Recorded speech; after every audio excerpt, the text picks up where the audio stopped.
prayed, the sound of lions growling drew nearer. Their heavy paws echoed in the darkness. One lion let out a thunderous roar that shook the chamber.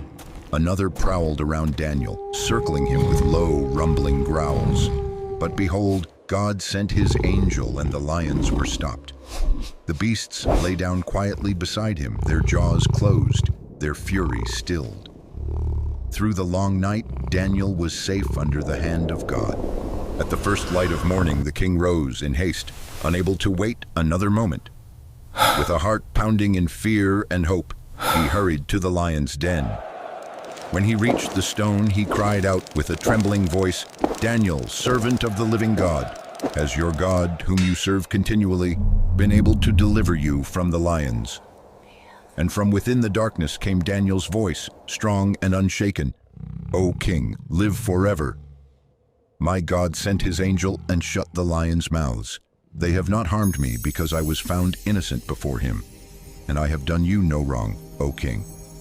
At once the king's sorrow turned to overflowing joy. He commanded that Daniel be lifted up from the den, and when Daniel stood before him, no wound was found on him, for he had trusted in his God. But the king's wrath turned against the men who had accused Daniel. At his command, they were thrown into the den of lions. The lions overpowered them, and their evil plot came to an end. Then King Darius wrote to all peoples and nations of the earth. He declared, "I make a decree that in every dominion of my kingdom, men must tremble and fear before the God of Daniel.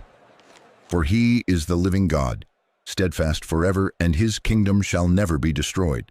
The story of Daniel reminds us of the power of prayer and the strength that comes from trusting in God, even in the darkest of trials.